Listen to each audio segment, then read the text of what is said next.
વિડીયોમાં આપણે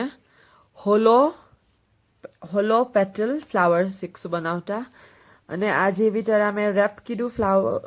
સ્ટ્રીપને આમાં તમે કોઈ બી સ્ટ્રીપ યુઝ કરી શકો છો થીક થિન કોઈ બી ચાલે છે એમાં તમને એક સ્ટાન્ડર્ડ સાઇઝ કરવા વાસ્તે તમે કંઈ એક સાઇઝ યુઝ કરવાનું જરૂરી છે જેમ મેં આપણા 2 ફિંગર્સ યુઝ કર્યા છે એવી તરહ તમે કંઈ બી યુઝ કરી શકો છો depending on the size of the flower જે તમને બનાવવું છે આ મારો હોલો થઈ ગયો છે ફ્લાવરનો પેટલ ઓકે એને મેં ગ્લુ કરીશ ગ્લુ કરીને મેં શેપ આપીશ એને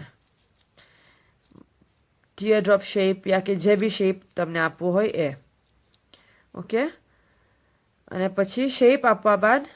બે સાઇડ અંદર અને બહાર બે સ્ટિક કરવાનું તાકી એ નીકળી ના જાય यहाँ भी थोड़ा ग्लू लगावશું अपना અને यहाँ पर स्टिक करશું અને આ જે આપની એજ છે એના પર બી આપણે ગ્લુ લગાવશું બસ એટલું છું ઓકે હવે આ જે ફ્લાવર્સ છે આપણે આમ બી બનાવી શકીએ છે જે મેં તમને પહેલા બતાવ્યું વિડીયોમાં આવા 5 બનાવીને તમે સેન્ટર પર લગાવીને તમે આખું પૂરું ફ્લાવર બનાવો યા કે પછી આપણે આવી તરહ ફિલ કરીને બી બનાવી શકીએ છીએ આ જે ફિલિંગ છે એને બી હાઇવ ફિલિંગ કહેવાય છે મેં તમને હમણાં બતાવી દઈશ કેમ બનાવવાનું છે અને આવી તરહ આપનો ફ્લાવર બનશે અગર સેન્ટર જોઈતું હોય તો સેન્ટર બનાવી દેવાનું ના જોતું હોય તો ચાલે યા કે પછી ઉલટા કરી દેવાના પેટલ્સ આમ કરી દેવાનું આના વાસ્તે તમને સેન્ટરની જરૂરત નહીં પડે આને કહેવાય છે બી હાઇવ ક્વિલ્ડ ફ્લાવર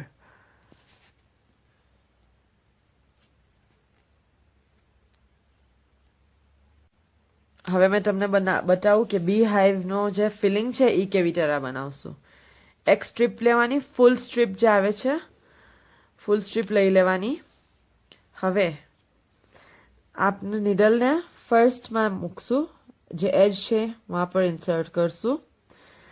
અને અવે ફ્રોમ યુ થોડું ક્વિલ કરશું થોડું 3 વાર યા 4 વાર થોડી સ્પેસ મૂકી અને પાછું ક્વિલ કરશું 1 2 3 4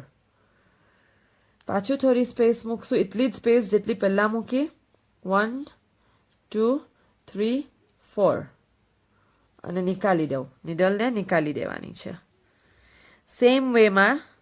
પૂરી સ્ટ્રીપ ક્વિલ કરશું પાછું થોડું ડિસ્ટન્સ મૂકી અને પાછું ક્વિલ કરવાનું 1 2 3 4 ઓકે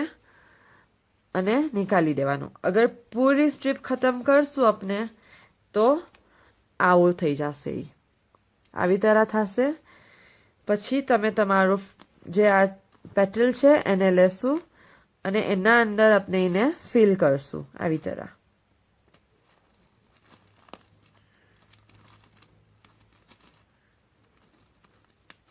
તમને હજી થોડું એને વધારે ફિલ કરવું હોય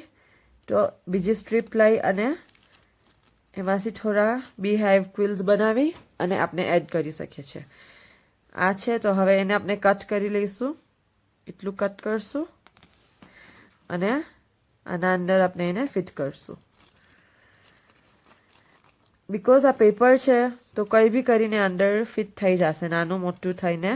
ફિટ થઈ જશે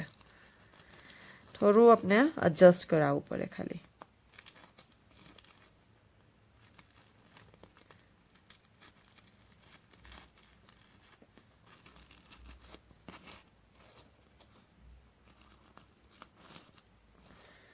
આ થઈ ગયું એના અંદર ફિટ થઈ ગયું આ થોડું અને આપણે આમ હટાવી દઈએ તો બસ અને પછી જેવારે તમે તમારા પેપર પર સ્ટિક કરતા હશો ત્યારે પાછળની સાઈડ પર યા અંદરથી આપણે એજ પર ગ્લુ લગાવી અને સ્ટિક કરશું આપણે એને હવે મેં તમને આ બી સેમ વેમાં આપણે સ્ટિક કરવાનું છે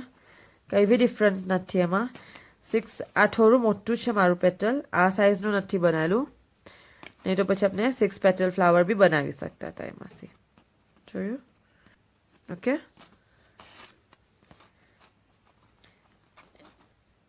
ઇવન અને સ્ટાન્ડર્ડ પેટલ્સ હોવા જોઈએ તાકી તમારો ફ્લાવરનો શેપ બરાબર નીકળે. હવે આપણે એને ગ્લુ કરી અને સ્ટિક કરી દઈશું. એકદમ થોડું થોડું ગ્લુ, હા, સાઇડ્સમાં, બસ જસ્ટ ઇનફ કે પેટલ્સ સાથે સ્ટિક થઈ જાય.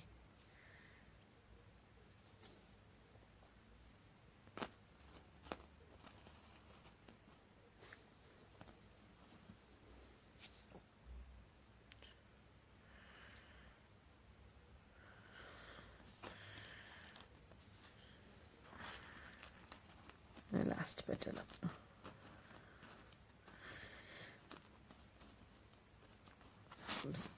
ડ્રાય થવા દેવા પહેલા બરાબર આપનો શેપ આવી જવો જોઈએ, નહીં તો ડ્રાય થઈ જશે પછી આપણે કંઈ બી ચેન્જ નહીં કરી શકીએ, પૂરું ખરાબ થઈ જશે.